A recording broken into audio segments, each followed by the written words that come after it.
Hello friend, welcome to my channel মায়ের রন্ধনশালা এবং blogger চ্যানেলে আপনাদের সবাইকে স্বাগত। তো আজকে আমি আবারও একটা রেসিপি নিয়ে চলে এলাম। আজকে আমি এখানে বানাবো লুচি, পরোটা, পোলাও, ফ্রাইড রাইস সব কিছুর সাথে খাওয়ার জন্য এখানে আমি বানাবো কাশ্মীরি আলুর দম।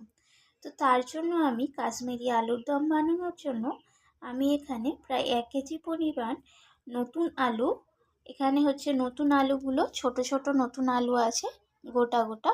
তো এই আলুগুলোকে আমি জলেতে ভাপিয়ে নিয়েছি আর আলুর মাঝখান থেকে কাট লাগিয়ে নিয়েছি, যাতে করে আলুর মধ্যে সমস্ত মশলাপাতি, নুন সব কিছু ঢুকতে পারে। তো আলুগুলো আমার এখানে ভাপানো হয়ে গেছে। আর তার সাথে আমি নিয়েছি এখানে 7-8টার মতো কাজু বাদাম বেটে নিয়েছি আমি মিক্সিতে। আর এখানে নিয়েছি আমি ধনিয়া পাতা, এখানে হচ্ছে কাঁচা লঙ্কা আর তেজপাতা। তো চলুন এরপর আমি কিভাবে রেসিপিটা বানাবো সেটা দেখা যাক। আমি সরাসরি রান্নার কাছে চলে এলাম।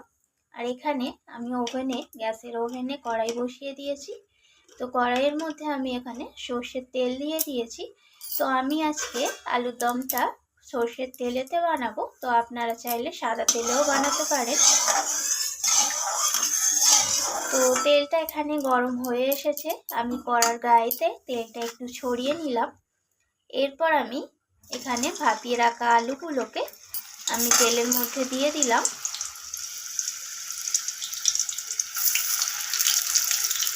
তো আলুগুলোকে আমি একটু লালচে করে ভেজে নেব।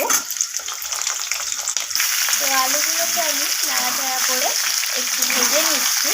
তো আমি এর মধ্যে সামান্য পরিমাণ হলুদ গুঁড়ো দিয়ে দিলাম। তো এখানে আমি এখন লবণটা দিলাম না, কারণ আমি ভাপানোর সময় লবণ দিয়ে ভাপিয়েছিলাম।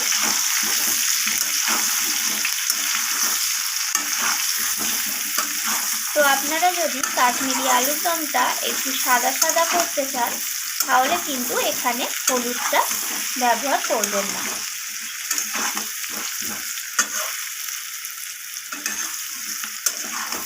তো ওদিকে আলুটা ভাজা হতে থাক, এখানে আমি একটা মশলা বানিয়ে নেব। তো বাটিতে নিয়েছি আমি টক দই, এখানে আমি প্রায় 3 চামচের মতো টক দই নিয়েছি। আর এখানে নিয়ে নিলাম ঝাল লঙ্কার গুঁড়ো, আর দিয়ে দেবো এখানে জিরে গুঁড়ো।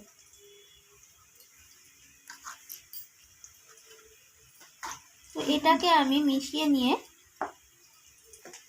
এক মশলাটাকে বানিয়ে নেব, দইয়ের সাথে মিশিয়ে নেব। তো আমি এটাকে চামচের সাহায্যে মিশিয়ে নিচ্ছি দইয়ের সাথে।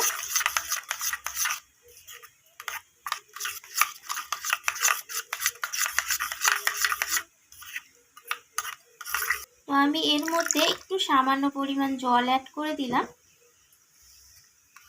যাতে এটা একটু পাতলা মতো হয়।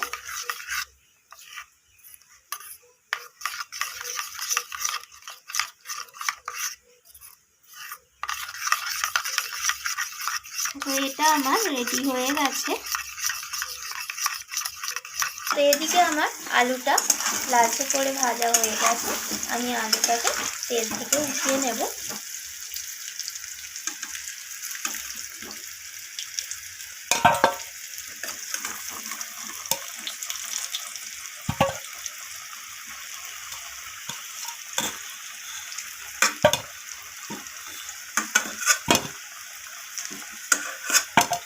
তো এরপর ওই একই তেলের মধ্যে আমি ফোড়নে দিয়ে দেব কিছু গোটা গরম মশলা, দারচিনি, এলাচ, লবঙ্গ আর দুটো তেজপাতা আর শুকনো লঙ্কা দুটো দিয়ে দিলাম। তো ফোড়নটা থেকে একটা মিষ্টি গন্ধও বেরিয়ে এসেছে। তো এরপর আমি এর মধ্যে যে মশলাটা বানিয়ে রাখলাম সেই মশলাটাকে এর মধ্যে দিয়ে দিলাম। তো এখন কিন্তু আমি গ্যাসটাকে একদম লো ফ্লেমে রেখেছি, তার কারণ যদি গ্যাসটা আমি ফ্লেমটা বাড়িয়ে দিই তাতে করে কিন্তু দইটা কেটে যাওয়ার সম্ভাবনা থাকে। তো মশলাটাকে আমি একটু নাড়াচাড়া করে নিচ্ছি। তো এরপর আমি এখানে দিয়ে দিলাম 1 চামচের মতো কাশ্মীরি লঙ্কার গুঁড়ো, কালারটা আসার জন্য। যেহেতু এটা কাশ্মীরি আলুর দম, তো সেই কালারটা আসার জন্য আমি এখানে 1 চামচের মতো কাশ্মীরি লঙ্কার গুঁড়ো দিয়ে দিলাম। আর এখানে আমি দিয়ে দেব 1 চামচের মতো আদা বাটা,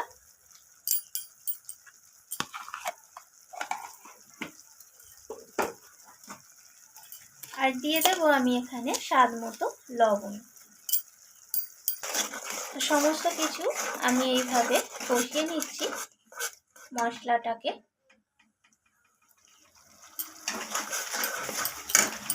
তো এরপর আমি এখানে একটু চিনি দিয়ে দিলাম স্বাদে ব্যালেন্স হওয়ার জন্য। তো এবার আমি এখানে দিয়ে দিলাম ভেজে রাখা আলুগুলো। তো আলুগুলোকে আমি এরপর মশলার সাথে একদম কষিয়ে নেব।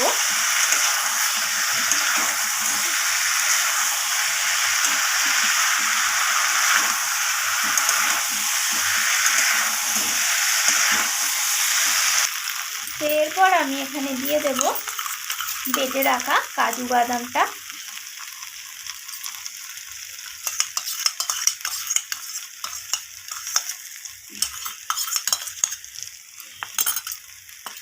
তো কাজু বাদামটাকে আমি আবারও সব কিছুর সাথে কষিয়ে নিচ্ছি।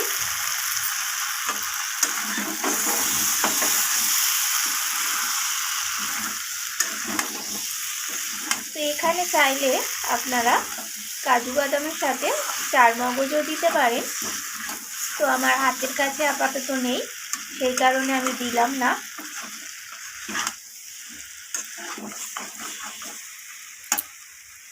তো এরপর আমি এখানে দিয়ে দেব 1 চামচের মতো মৌরি গুঁড়ো।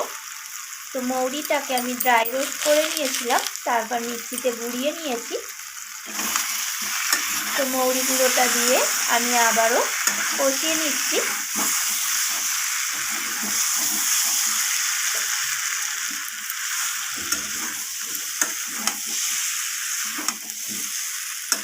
এরপর আমি এখানে দিয়ে দিলাম কয়েকটা কাঁচা লঙ্কা আর কিছুটা ধনিয়া পাতা।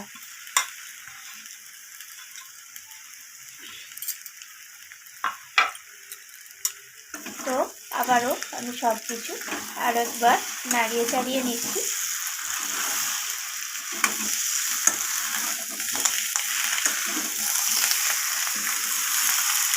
তো দেখুন এখানে কষাতে কষাতেই কালারটা কিন্তু দারুণ এসছে, একদম কাশ্মীরি আলুর দমের পারফেক্ট কালার চলে এসেছে।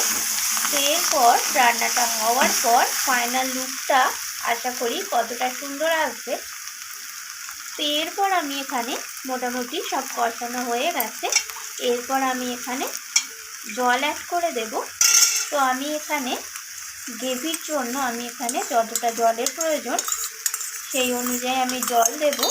আর এখানে আমি উষ্ণ গরম জল এখানে অ্যাড করছি।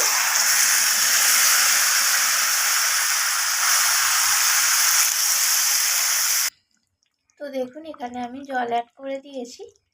তো এবার আমি এটাকে 10 মিনিটের মতো কুক করে নেব, তারপর আমি আবারও ফিরে আসছি। এখানে আলুর দমটা একদম সিদ্ধ হয়ে গেছে আলুগুলো। এরপর আমি এখানে সানরাইসের শাহি গরম মশলা অ্যাড করে দেব। তো গরম মশলাটা আমি মিশিয়ে নেব। এরপর এখানে তৈরি হয়ে গেল নতুন আলু দিয়ে কাশ্মীরি আলুর দম। দেখুন কালারটা কত দারুণ হয়েছে আলুর দমে, দেখে একদম লোভনীয় একটা কালার হয়েছে। এটা কিন্তু লুচি, পরোটা, রুটি, ফ্রাইড রাইস, পোলাও সব কিছুর সাথে কিন্তু একদম জমে যাবে। তো ভিডিওটি রান্নাটি কেমন লাগলো অবশ্যই আমাকে জানাবেন কমেন্ট করে। আর ভালো লাগলে তো একটা লাইক শেয়ার করতে ভুলবেন না। তো আমি আবারও ফিরে আসবো অন্য কোনো রেসিপি নিয়ে। আজকের মতো এইটুকু। ততক্ষণ ভালো থাকবেন, সুস্থ থাকবেন। ধন্যবাদ বন্ধুরা।